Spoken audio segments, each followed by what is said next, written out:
Good morning, children. Now, in last video, we learned about 8 planets. Now, there are other celestial body which moves around the sun, and that we are going to learn about that. अब सबसे पहले है draft planet. बच्चों, draft planet क्या है? These are small round bodies orbiting the sun.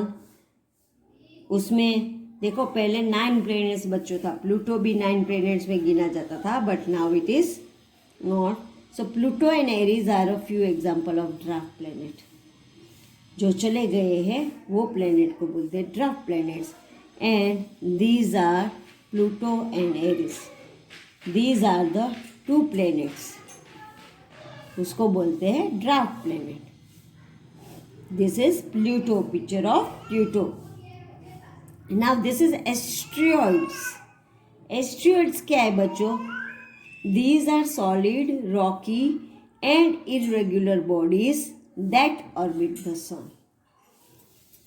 जो सन के orbit घूमता है वो एकदम सॉलिड है, रॉकी है, और उनका शेप रेगुलर नहीं होता है. इरेगुलर शेप है, कभी बड़ा कभी छोटा, कभी बड़ा कभी छोटा. ऐसा its shape is irregular. They are also known as planetoids. Ceres was the first and the largest asteroid to be discovered in 1801. 1801 में सबसे पहले जो एस्ट्रॉइड है वो डिस्कवर्ड हुआ था.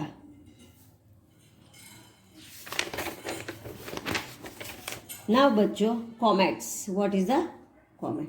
बच्चों देखो, कॉमेट्स एक ऐसे एरो जैसा है, silver colour. These are celestial objects made of gases. वो किसका बना हुआ है? Gas, water, ice and rock. वो गैस से भी बना है, वाटर से भी बना है, आइस और उसमें रॉक्स भी है. When a comet moves towards the sun, it heats up and begins to melt. उसमें आइस है, तो आइस आप घर में भी रखो बेटो, फ्रिज में से निकाल के आइस रखो तो उसमें गर्मी लगेगा तो वो आइस पिघल जाएगा. मेल्ट मीन्स पिघल जाना. सो ये कॉमेट जो है वो गर्मी की वजह से पिघल जाता है. As it smells it leaves a trail of dust and gas which looks like a tail. वो देखो मेल्ट होता है तो ऐसे टेल की जैसे उसका डस्ट और गैस है वो टेल की जैसे निकलता है. This is comet. समझ गए बच्चों? Comets is a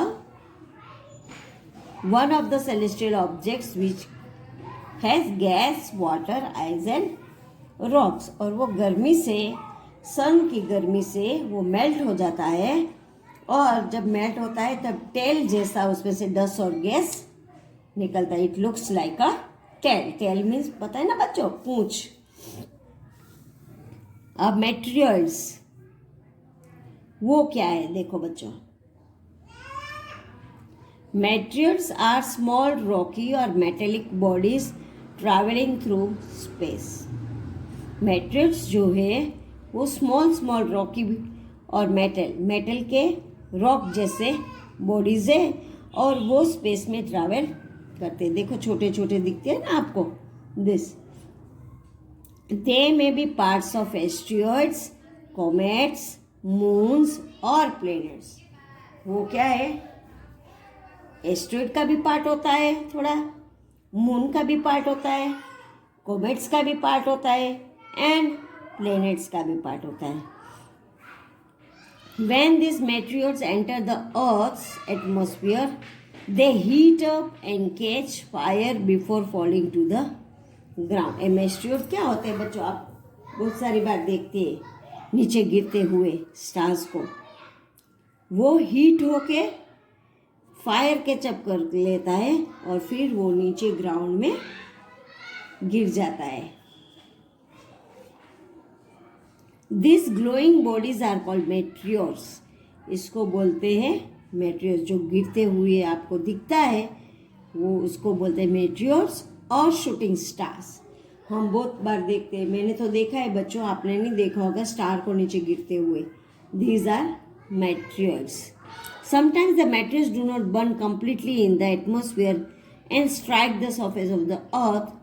These species are called meteorites.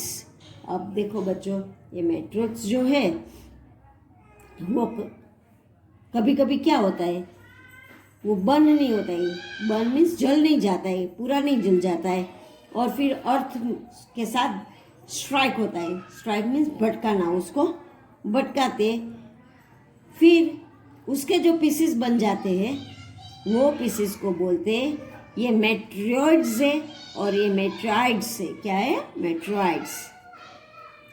Now बच्चों we going to see about sun.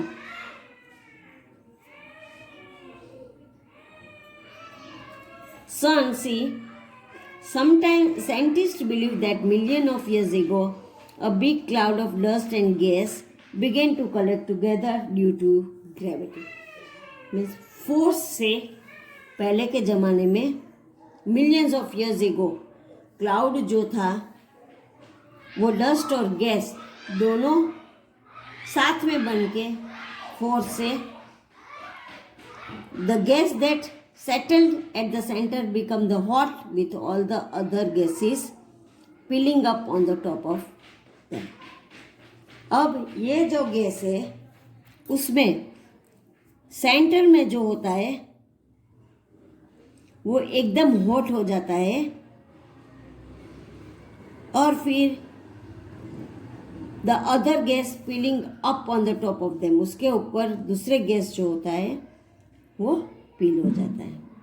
Slowly the temperature kept increasing with the rising heat and this eventually form the sun. फिर धीमे धीमे धीमे धीमे temperature increase होता गया, और जब सन राइज होता गया और हीट ज़्यादा आता गया तो ये बन गया सन।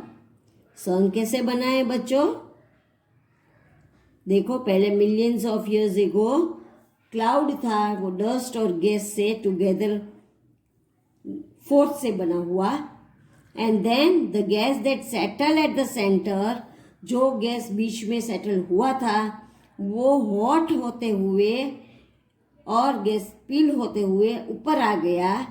फिर स्लोली स्लोली जैसे सन की राइजिंग चालू हो गया, राइजिंग ऑफ हीट ज़्यादा ज़्यादा हो गया तो वो बन गया सन।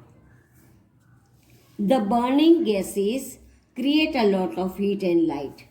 अब ये सन हमको हीट एंड लाइट कैसे देता है? क्योंकि उसमें जो गैस है वो गैस से हीट और लाइट हमको मिलता है। This heat makes the sun extremely hot. Heat की वजह से सन एकदम गर्म हो जाता है। The sun plays a very important role in our life. देखो बच्चों, सन नहीं होता तो हमको हीट एंड लाइट मिलता नहीं। प्लांट्स को सनलाइट होता है तो ही प्लांट्स ग्रो होता है। So without heat and light we can't live. So sun plays an important role in our life. It gives us heat and light, and plants make food with the help of sunlight. देखो बच्चों, मैंने बोला ना, plants को sunlight की वजह से अपना फूड प्रिपेयर होता है। So plants cannot grow without the sunlight, and if plants doesn't grow we do not get food to eat. हमको फूड नहीं मिलता है, प्लांट्स नहीं ग्रो होता तो। नाउ फैक्ट सी, मैंने पहले आपको बच्चों बोला था कि प्लूटो भी एक 9 प्लेनेट था, बट अब नहीं है। इन 2006 the international astronomical union declared that Pluto is not a planet. उसने डिक्लेयर किया 2006 तक तो प्लूटो 9 प्लेनेट था, बट बाद में इसने डिक्लेयर किया कि प्लूटो है वो प्लेनेट नहीं है। So it is considered now as a dwarf planet. So इसको अभी हम ड्राफ्ट प्लेनेट बोलते हैं। पहले टोटल 9 प्लेनेट्स था, प्लूटो भी था, now it is not there. Now see बच्चों, हमारा blue planet. Why it is called blue planet? Why it is called blue planet बच्चों? Because earth is known as a blue planet because earth has a 3 part of water and only 1 part of land, and the water color is blue. Water का colour बच्चों कौन सा है? Blue colour का. So the earth is also known as a blue planet since more than half of the surface of is covered with water. ज़्यादा तक हमारा surface जो है वो वाटर से कवर किया हुआ है. So scientific studies suggested that initial the earth was a ball of burning gas and dust. अर्थ क्या था? एक बॉल था जो गैस और डस्ट को, बर्निंग गैस और डस्ट वाला. These burning gases kept spinning and gradually cooled down after millions of years. ये जो बॉल था गैस और डस्ट वाला, वो बर्निंग, उसका बर्निंग स्टार्ट, जलना चालू ही किया और स्पिनिंग होते हुए वो धीमे धीमे कूल डाउन हो गया मिलियंस ऑफ ईयर्स के बाद. The cool surface formed a solid layer of land. इसमें जो ठंडा हो गया, कूल वाला पार्ट जो है उतना पार्ट बन गया land. And inside of the earth is still very hot. और अर्थ के अंदर हजी भी गरम पार्ट है, हीट वाला पार्ट है. जो पार्ट कूल हो गया स्पिनिंग करते करते हुए, जो पार्ट कूल हो गया वो पार्ट बन गया land. And still the inside of the earth is hot. Now see बच्चों, the earth is made up of 3 layers. 3 layers से बना हुआ है. The outer solid layer is called crust. See बच्चों ये देखते हो ना, outer layer, this is called crust. It is made up of rocks and soil. वो किससे बना हुआ है? मिट्टी और रॉक से बना हुआ है. The middle layer which lies below the crust is called mental. ये जो बीच वाला येलो पार्ट आप देखते हो वो है mantle. It is so hot that the rocks melt to form a thick liquid. वो इतना गर्म है कि रॉक जब मेल्ट होता है तो उसका लिक्विड फॉर्म जो होता है वो एकदम थिक हो जाता है. Then below the mantle and the earth at the centre of the earth is core.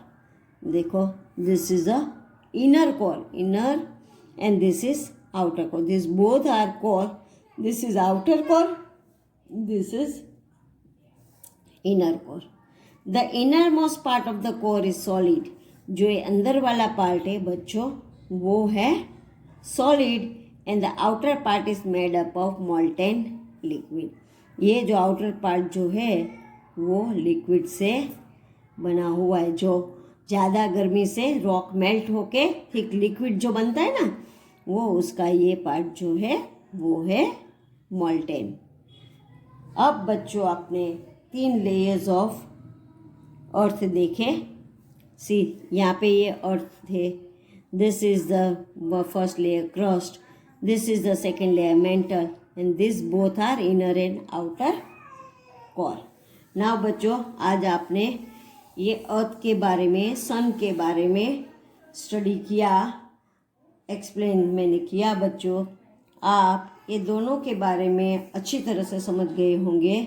और आपको जब आज जहाँ से हमने एक्सप्लेनेशन स्टार्ट किया है वहाँ से यहाँ तक लेयर्स ऑफ अर्थ तक आपको चैप्टर अच्छी तरह से रीड करना है, उसको अच्छी तरह से समझना है, और उनके जो हार्ड वर्ड्स है वो हार्ड वर्ड्स याद करना है, लिखना नहीं है. You only underline the hard words and learn the words, spell the words properly. When it comes in question answer, you can spell all the words correctly सो बच्चों, आज मैंने अर्थ के लेयर्स के बारे में समझाया, अर्थ के बारे में समझाया, सन के बारे में समझाया। तो आप अच्छी तरह से समझ गए होंगे अर्थ ब्लू प्लेनेट क्यों है, because it has 3 parts of water and only 1 part is land. So it is, water is of blue color, so it looks blue, so therefore we call the earth a blue planet. Thank you children.